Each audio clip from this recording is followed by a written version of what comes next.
The Able to Care podcast is sponsored by Able Training Support Limited, who build partnerships with organisations to develop confidence and competence in their team to promote positive outcomes for all. Find the link in the description.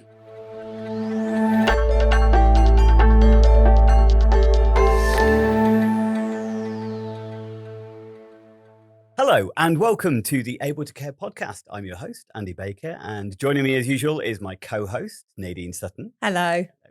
And very special guest, I feel privileged to have a certain lady in the room, Sabrina Hewitt, who is a consultant and trainer and keynote speaker, but comes from a background of lived experience. So you've had quite a journey to get to this point in your life. Yeah. So she's come along to hopefully share some of that journey with us and give us a better understanding as far as exploitation and county lines and things like that. So first off, thank you so much for joining us. No worries. Thanks for having me. That's all right. Travelled all the way up from London. Yep. Today. Sunny London. On the train. The first time she's visited the amazing town of Grantham. Yeah. Grey Grantham, I like to call it. It is a bit. It is very grey. It is a bit. Weather and buildings. Yeah. So first off, tell us about your story a little bit, if you don't mind. So I was criminally exploited from around the age of 8 by my dad. He was a drug dealer in the area in West London that we grew up in. When I used to go out with him, he'd put little things in my bag, my rucksack, things like that. But obviously at the time I wasn't aware at all, had no idea. So that carried on. He started to become quite violent, quite controlling. And that was usually just towards my mum. But then as I got older, I started rebelling. So it kind of came onto me as well. Frequently ran away from home because it's just a lot going on, I guess. And then I left home for good just before my 16th birthday, but then kind of got into another situation where I was exploited again, but this time it was just like for many, many, many years. From 8 years old, criminally exploited at that point. So you drugs orientated, so getting you to carry drugs, deliver drugs as well, or is it just kind of No, I was just with him. Muling it essentially? Just with him all the time, yeah. Okay.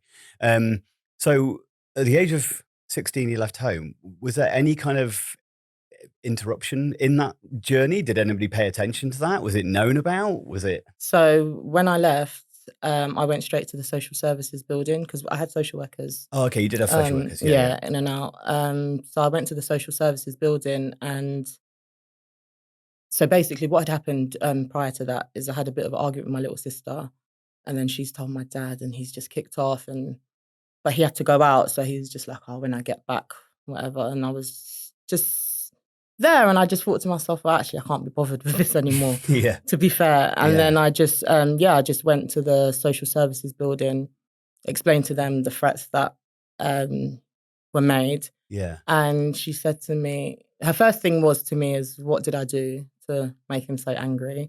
And then it was, oh, I'm sure he was just angry. He didn't mean it. And I was just like, okay, that's fine, but I'm still not going to go back. What did you do to make What him? did I do? Yeah. Jesus. Was that what social services said? Yeah. That's disappointing. Yeah, isn't it? it's not the It's best. a surprise in some ways. I've got a few better choice words for that. We'll go with disappointing. That's fine. Definitely. Yeah, it says to put in the parental advisory at the front of the episode, doesn't it? I think we need it. Okay. So they didn't really take you seriously when you left at that point? But I refused to, I didn't leave. I stayed in the office. Right, okay. And then when it was coming up for 5 o'clock, she was just like, look, you've got to go. We need to lock up the office. And I said to her, well, I'm not going. And she was like, but you have to. We need to lock up the office, whatnot. I said, well, that's fine. Well, you can call the police. Like, I don't mind spending a couple of nights in the cells, but I'm not going home. But I think during the day she had contacted my mum because my mum turned up at the office a little after 5, so it would have been after she finished work. The social worker asked me if I wanted to speak to my mum. I said, no, it's okay. She's left. The social worker's left, gone to speak to my mum. She's come back and she's just like all in a bit of a fluster. And I was just like, looking at her a bit funny. And then she was like, oh, your mum was so verbally abusive to me. And I was like, I told you what these people are like, do you know? And then she was just like, okay, let's see if we can find you somewhere. And I remember thinking to myself, I've been here all day trying to get you to help me. And then my mum says a few F words and all of a sudden it's let's, do all we can to help Sabrina. So I found that a bit strange. I find that really shocking that she's had to experience the abuse to believe it. But instead of listening to you, well, if I don't experience it, then it's not really happening. it's not happening. But then when she's just got a bit of verbal abuse, which I'm sure was quite low level compared to what More you than might have likely. experienced, definitely. And then I was, I believe you now. Yeah. I find that quite shocking. Do you think that's one of the big challenges with the whole exploitation side of things, and why it isn't addressed, isn't looked at? I mean, obviously, we haven't gone into kind of why social services are involved originally, but was that to do with the drugs? So they were aware No, of... it's because I was running away. Oh, right. And Okay. They get involved before.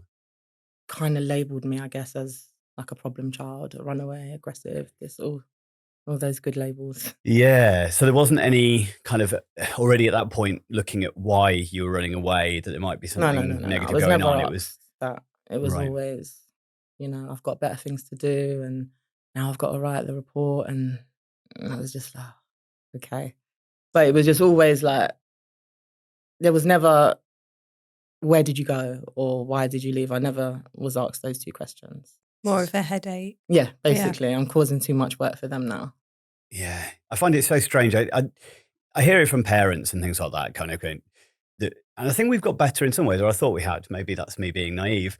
As far as children not being listened to, or children make up stories, or children are dramatic and those sorts of things. So it's that kind of perception. But I thought things have got a little bit better going, look, safeguarding wise, we should be listening to children and assume that they are telling the truth until we've kind of proved otherwise. Yeah. So giving that benefit of the doubt rather than jumping to the media. That's definitely what we teach as far as safeguard is concerned, isn't it? I know that's like the consensus now, isn't it? So when we do teach safeguarding, it is that child's believed first. Absolutely. But it's not always been that way. And it's only recently probably just started to change, I think. Yeah. Definitely. Yeah. I get that it's kind of difficult in some ways for anybody adult kind of getting involved, because the pressure comes from the parents, doesn't it? The pressure is, you maybe want to assume the best in other adults. I don't know quite what the reasoning is for it, but I think I've come across a few people who kind of go the other way, that they do believe the child absolutely unconditionally, and they become attacking towards the parents without due cause. I think there's a fine balance between the two, isn't there? You can believe the child, but you also then can withhold judgment on the parents until further things come in. I think that's, you don't have to jump and attack them, but that also doesn't mean you shouldn't believe the child.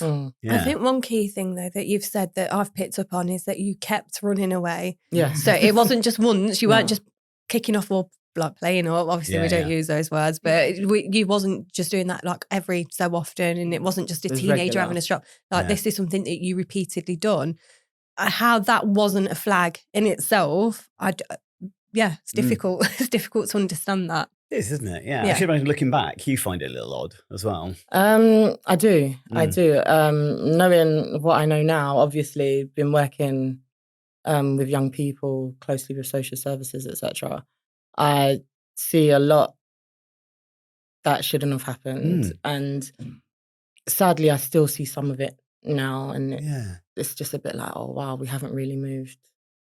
Because it's just not the narrative, is it? The narrative is, we do everything and we kind of listen to the child and Yeah. But then the reality is the practice is different. The practice is different, isn't it? Yeah. Yeah. So it's not playing lip service to the kind of No, absolutely. No. So what happened at 16 then? So 16 you went in this and they sorted you out accommodation, or yes, I was placed in a residential children's home, which was on the same estate that my mum lived on. Yeah, I actually heard this in another episode or an interview you did where this was talked about. Yeah, it was on the same estate. I was there for just over a year, so just before my 17th birthday. And then I was moved into an adult hostel, so for adults 18 plus, but I hadn't reached 17 yet. You're right. So. Yeah. And it was like an unsupervised adults hostel. Staff came in maybe a couple hours a day for the post, etc. Yeah. And that was it. And you were just free to roam essentially at that point. Can you I don't know whether you're aware of this, but obviously you've got older, looking back in hindsight and stuff.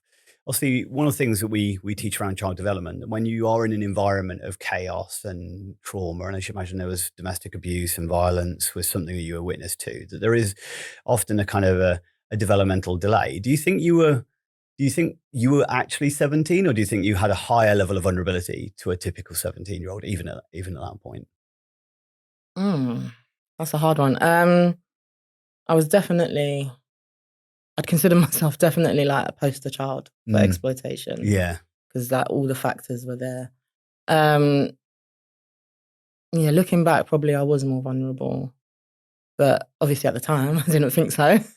Well, it's this weird thing, isn't it? Because streetwise, I should imagine you were proper streetwise. Yeah, I knew what, a lot old. I think a lot older in that sense. Yeah, but then there's the other sense of being vulnerable. Yeah. But there's other elements of like being coerced and open to peer pressure and wanting to be liked and accepted and loved and those sorts of things. You're actually more vulnerable than a typical child, but coming across on the external again, isn't it? It's the external kind of like, I bet you came across really mature because you know the land and you know the risks, but then it's actually knowing the coercive nature of people is a different matter altogether. Absolutely. Yeah.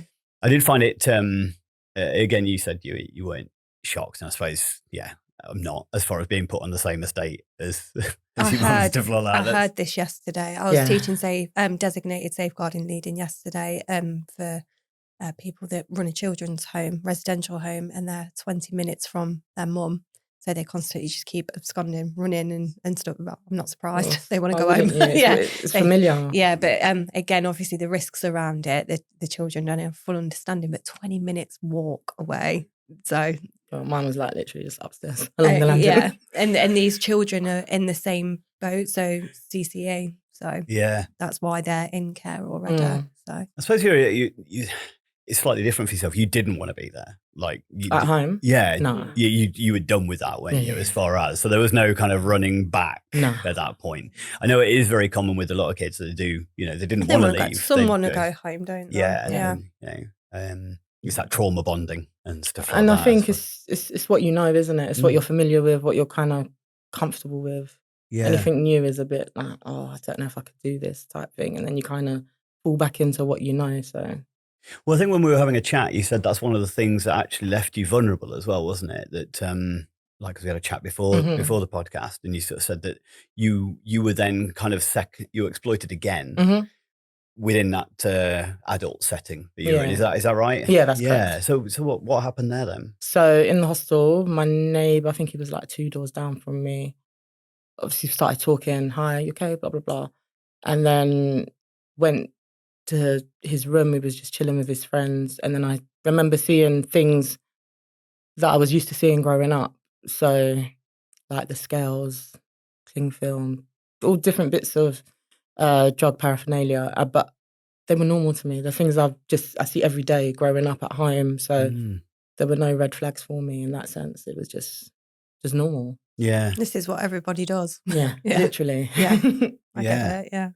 So what happened from there then? How did you get drawn back into that world a little bit? So for me, it wasn't really like being drawn back into the world, because previously I didn't know I was in it, if that makes sense. Yeah, of course. So with this, it was just, I don't know, it just happens. It happens slowly but fast, I don't know if that makes sense. So it was just started off, could you go and drop this off to somebody, or go and collect some money from someone? So for me, I just thought, well, I'm not actually dealing drugs, so I'm not doing anything wrong, sort of thing. So it was that. And then I remember one time he got off the phone, he was really angry.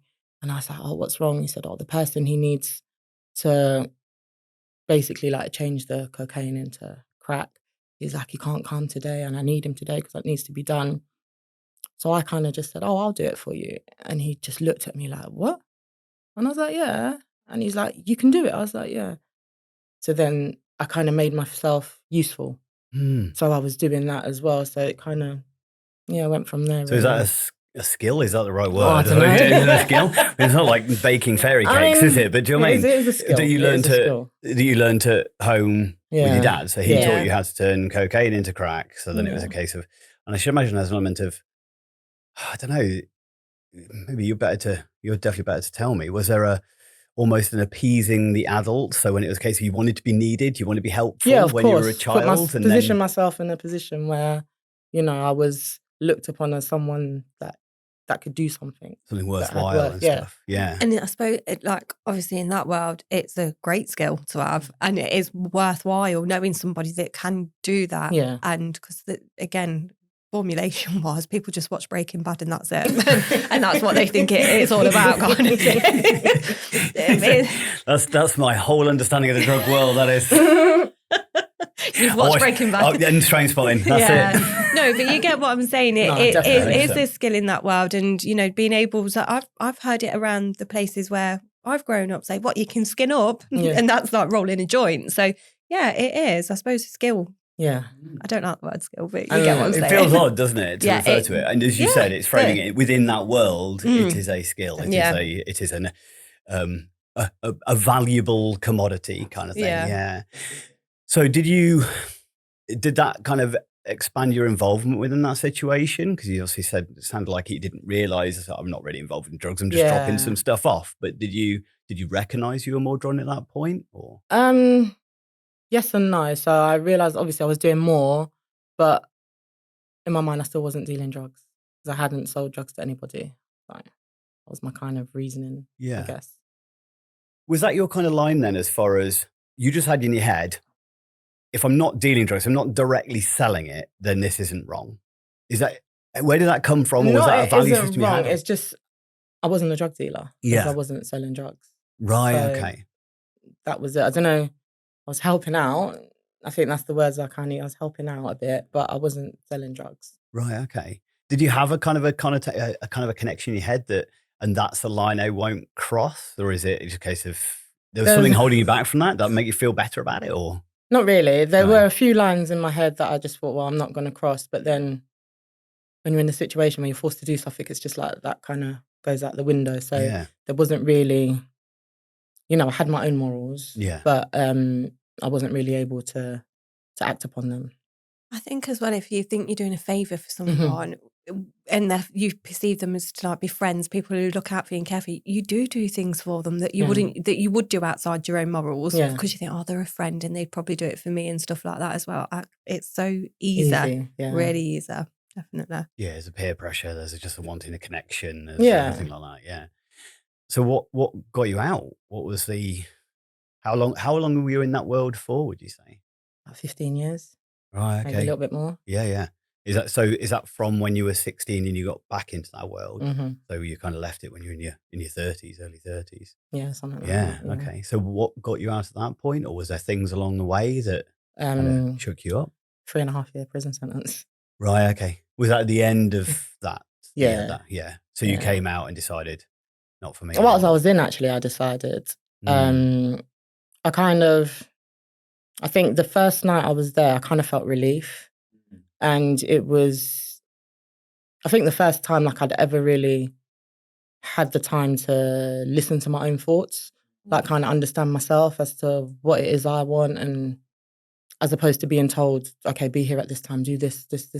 I kind of had that. So yeah, I think from when I was literally the first night I was because for me that was my worst fear, was to end up in prison, because by that time I had my children. So that was genuinely my worst fear.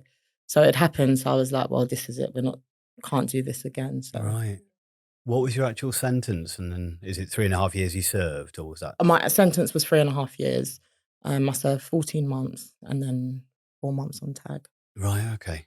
That's a long time to be away from your family and everything like that. Yeah. I should imagine that incredibly hard. It was awful. But I think that was, for me, that was the hardest part, is being away from my children. Other than that, just get on with it. Yeah. And do you think that's been a major motivation for you? Do you think if you hadn't had kids by that point, that you could have ended up going back into the world again? Definitely. Yeah. Because it was easy and comfortable, but the pain of the loss of your kids was... It's not just that. My son was just turning 13. So it's kind of like a crucial time. I was like, well, he understands everything. He knows absolutely what's going on. He now knows what I've been doing, and I don't ever want him to think that that's all right. So I kind of had to make that choice. I suppose it was that kind of as well. I don't know if you did think this, but you don't want history repeating itself. Absolutely. I think one thing that sticks in my mind is during my sentence, I remember one of the officers coming up to me saying to me, oh, you've got a a prison-to-prison video call. So I was like, no, I haven't. And they're like, yeah, it's your dad. And I was like, no way. Like, I hadn't spoken to my dad for about 7 years. I was like, no way. They're like, yeah. So anyway, I've gone on the video call and I remember sitting there. So like, it was like obviously the TV, we're on the video call. And I remember just sat there thinking, I feel so embarrassed. Like, I'm here in prison, he's there in prison, and we're having a chat. And I felt so embarrassed, and I just thought, yeah, not with my son. I don't want that. So yeah, I think that was like the stick out point for me. Yeah, I should imagine that was quite, It's weird. a bit scary and weird. a bit surreal in that moment of, having a father-daughter chat over both in prison. You could sort of see that. I didn't like that at all. Yeah. I really didn't like that at all. It's those moments though, isn't it? I think that do give that light bulb moment where you think, right, I don't want to keep doing this and I don't want to be stuck in this. And, you know, as much as kids' pains in the arse, like they are a reason, aren't they? Honestly. I mean, we like our kids, obviously. Sometimes. Depends what day it is. Teenage years are really difficult. But no, I think sometimes, especially if you do have children, they can be that moment where you're like, I don't want this for my child or for my children and stuff. So definitely was that. It's one of the things I was interested to ask, actually, which is obviously being a mum and obviously going through exactly what you've gone through. Do you think that's made you, especially coming out the other side and kind of seeing the light, or however you want to kind of put it, going out, I need to get out of this situation. Do you think it's made you slightly hyper aware about kind of your kids and what are they doing and where are they and things like that? Or do you think it's allowed you to be more open with your kids about having conversations and what they should do if they experience difficulties? Do you know what I mean? It's like, do you stop them from crossing the road, or do you encourage them to do it more, just do it safely? And I think it's, how's that affected you? Or maybe it's a bit of both. I feel like it's a bit of both, because from my kids were young, I've always been open and honest with them. I've always encouraged like open, honest conversations between us. Tell them they can come and tell me anything. And it's been that ever since. They know all about me. Well, obviously at the time when I was in prison, my son was just turned 13 and I think my daughter was 9.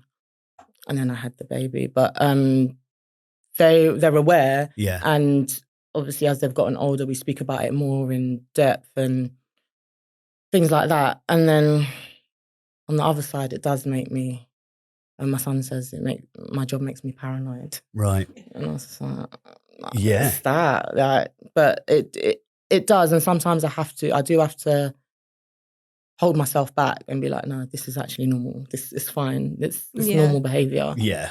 Whereas before I'd be like just really on to everything, but I've learned to kind of relax a bit and let go a bit. But my son is very, I think I've got a son and 2 daughters. My son is very, very, very open and honest with me. I think sometimes a bit too much, to be honest. There's something like going, Mum, I don't need to know that.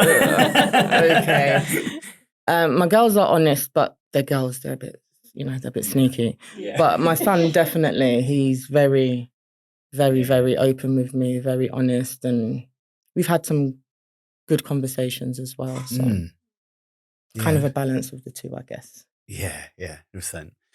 I was wondering whether it kind of, obviously with that openness, it's kind of, but they've seen you going on a very different journey to what you experienced through your life. Because obviously I don't know what's going on with your parents now, where they are, whether you still have any kind of relationship with them whatsoever. But the fact that you've kind of come out the other side and now almost doing the polar opposite of what you were doing originally, of kind of, you're actually kind of then, working as a lived experience consultant, and you're delivering the training, helping educate other people about exploitation and stuff.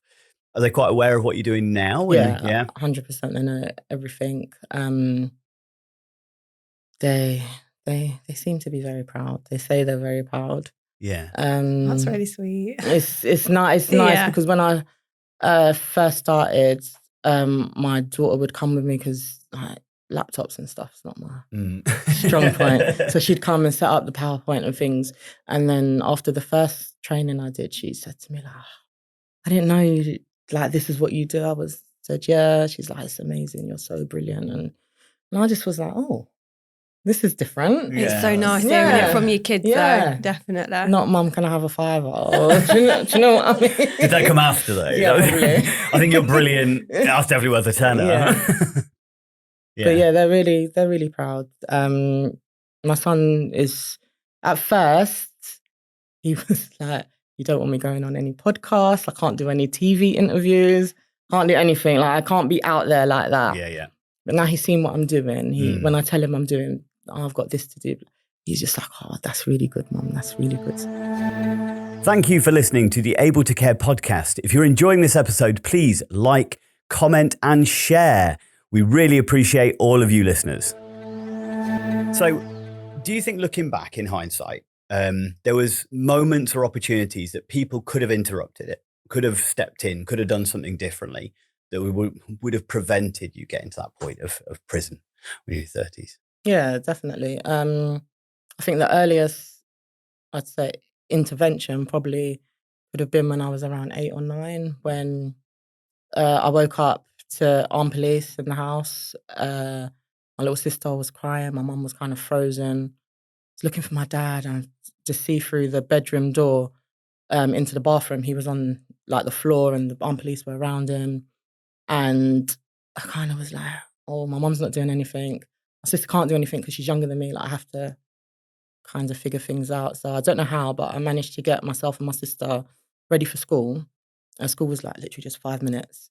Took her to school, and in the rush of panic or whatever, I didn't pack a school bag. And teacher was asking me about, I don't know, a piece of equipment, I don't know, ruler, pencil, something. But in my mind, I'm just thinking, oh, have the police killed my dad? Has my dad been arrested? What's happened to my mum? Should I go back home and help my mum clear up? It was like all those things going through my mind. And she was just going on and on about this piece of equipment that I didn't have. And it was like she was relentless with it, like just going on. In the end, I ended up throwing a chair at her. So then I think from there, it's when the labels started. And like, I feel like no one thought that my outburst was not proportionate to what was being asked of me. So no one really, no one ever asked, like, well, why did you do that? Yeah. You know, I wasn't, or what's happened? Are you okay? Is everything all right? I wasn't asked anything. So I feel like that was like the first big opportunity that I felt had been missed. With regards to school missed loads. I was going to school drunk. I was... How old would you have been? Yeah. With the drink, it would have been like year 10, year 11. I was selling weed in school from year 7, year 8, smoking weed. So like there were loads of like opportunities I felt, but I believe because I was what did they call me? A high achiever. No one really bothered about how I was. As long as I was getting the work out and passing my exams, they were fine with it. So that was another instance that, yeah. We hear this quite a lot, to be fair. You know, like if symptoms or signs don't always match and whatnot, then it's not often sort of picked up and, you know, but again, that label that, yeah, you're a high achiever, that's the only label sometimes people are only interested in, as long as you're getting the grades and stuff. But yeah, we hear this quite a lot, definitely.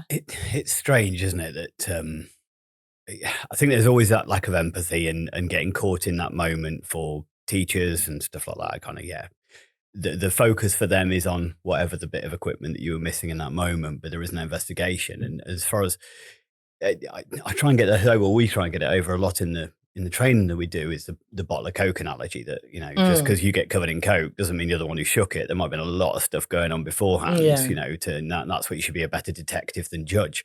And it's kind of looking immediately at the outburst and the kicking off and those sorts of things. But if you're anxious about, as you said, like whether your dad's dead or not, whether the police have, like, whether he's arrested, whether you're ever going to see him again, whether you probably had a fairly sleepless night as well, and the fact that if it was in the middle of the night or you get woken up early, the stress of your sibling as well and her being okay, that's a lot of things shaking out that bottle of Coke. So there's a lot going on. And you would never, I suppose you'd never as a child, even now, I think, be allowed to turn around to a teacher and going, can you just give me a break? I've got a lot going on.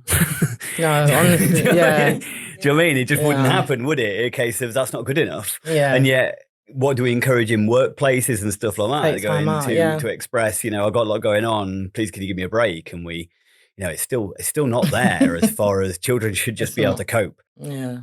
I understand why then we're still so ingrained in that mentality that criminal behaviour must be punished and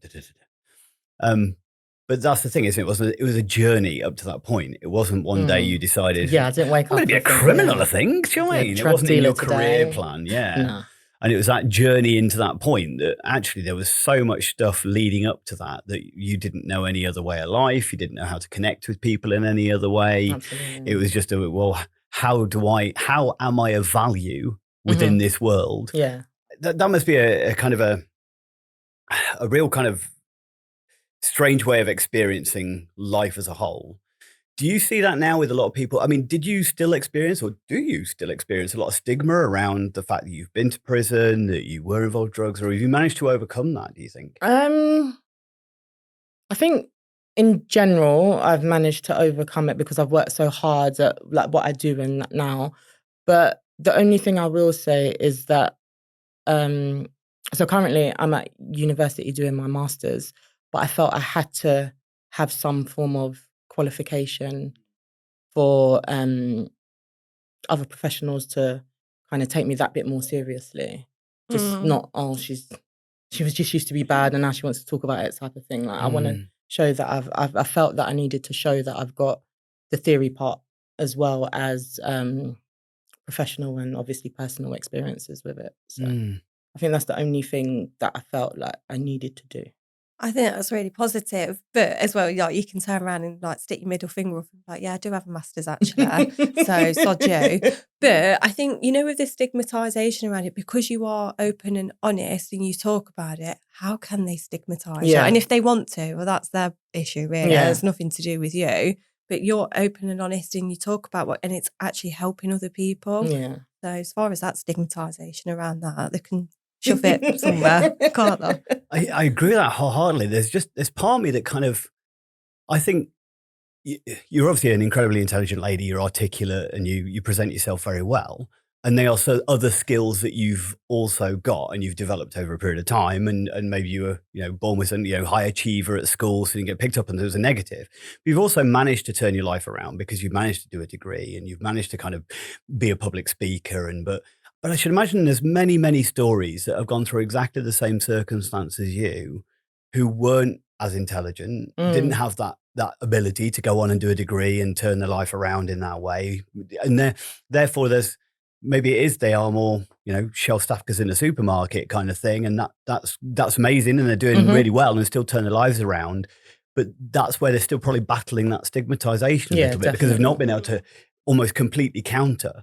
It's kind of there must be a mass of all the individuals who are in the criminal justice system who have been through very, very similar journeys and don't have the capacity, ability or confidence, if you like, to actually then present themselves in a completely different way. And they just go, but they're judged. It's still a case of, well, you should do better. And it's not because they don't want to, it's because they don't have the skills and abilities to. Yeah. That must be. I've seen that. I have seen that a lot. I just think for me personally, I've always felt that, I couldn't have been brought this far, like been through all of that, been brought this far just to kind of just leave it there. I should imagine you've experienced an awful lot of frustration. Now you come out of the system looking back.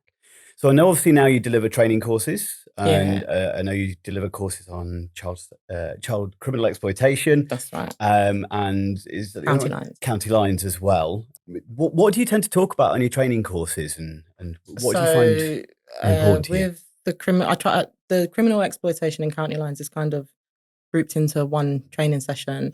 So talk about the push and pull factor. Well, give the definition of what child criminal exploitation is and what County Lines is.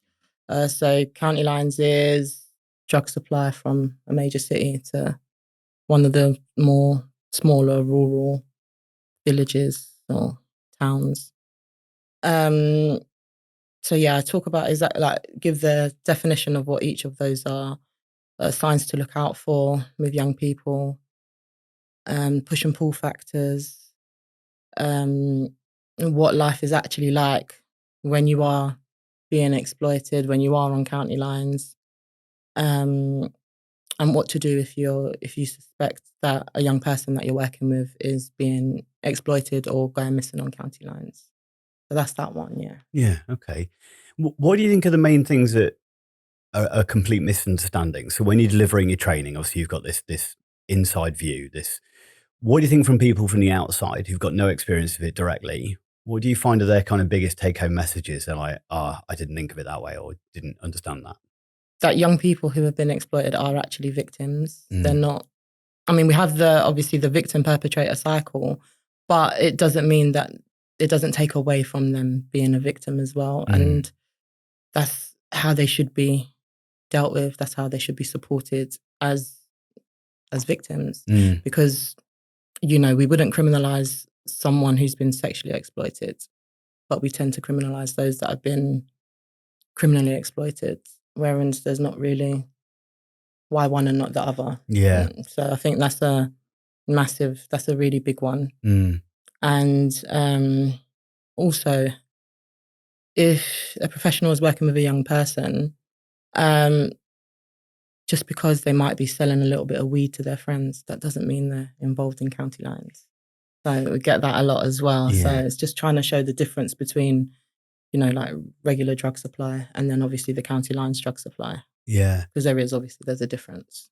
Is there a slight, like a hierarchical coercion as well? So those who are being exploited then are encouraged to exploit others, and does it kind of have a hierarchy all the way down? Or I don't feel like they're necessarily encouraged to exploit others, but it kind of happens naturally with young people because they hang about together. Yeah. And it will be a case of, I've quickly got to go and drop something somewhere, come with me.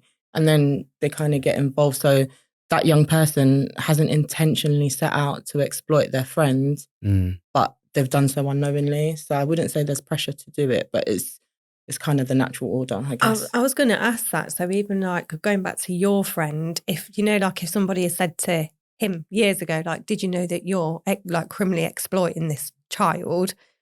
What do you reckon his like? He'd probably been like, no, not at all. Like, yeah. No, we're just friends. I'm just helping her out. We're not doing. Yeah. So I can imagine in that world as well. Yeah. I'm not doing anything. I'm just, I'm helping a young person. Just running with my friend. Yeah. So as you said, it like always rationalised it to yourself. I'm not a drug dealer, so therefore I'm not actually doing that last thing wrong. And it should be the same. Oh, I'm just asking a favour of a mate. I'm not actually exploiting, and I'm not seeing it that way. Yeah, that's quite interesting. If you could kind of go back in time and from what you know now, is there like one or two kind of takeaway messages you kind of wish you could tell your former self or something like that? I think the most important thing is just realising that I don't need validation from other people. I'm what's the word? I'm capable of navigating my way through without the need for validation from others. And you don't need to be a people pleaser. Yeah. Do you think, is there anything people could have done before you came to that conclusion yourself that would have helped with that? Yeah, there's loads, really. I mean, I don't know where to start. Like with social workers, I mean, I don't know how many. I think I had 9 social workers, something like that. So firstly, like the continuity of like one worker would have been helpful. I just think professionals having a understanding that, a young person, a child, their behaviour isn't the problem. It's the symptom of whatever's going on in the background. So I feel like a lot of professionals concentrate too much on the actual behaviour as opposed to let's strip that back and find out what's the cause of it. Because once we get to the cause, we can hopefully minimise these behaviours. Yeah. So I think that's definitely a big one. Yeah. Like I said, that's only scratching the surface, I suppose, isn't it? But not just to see it in black and white. Yeah. Look beneath.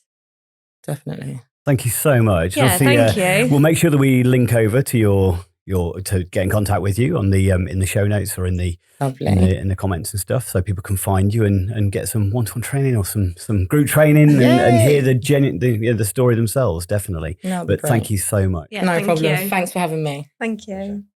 Yay. Don't put that in. Yay.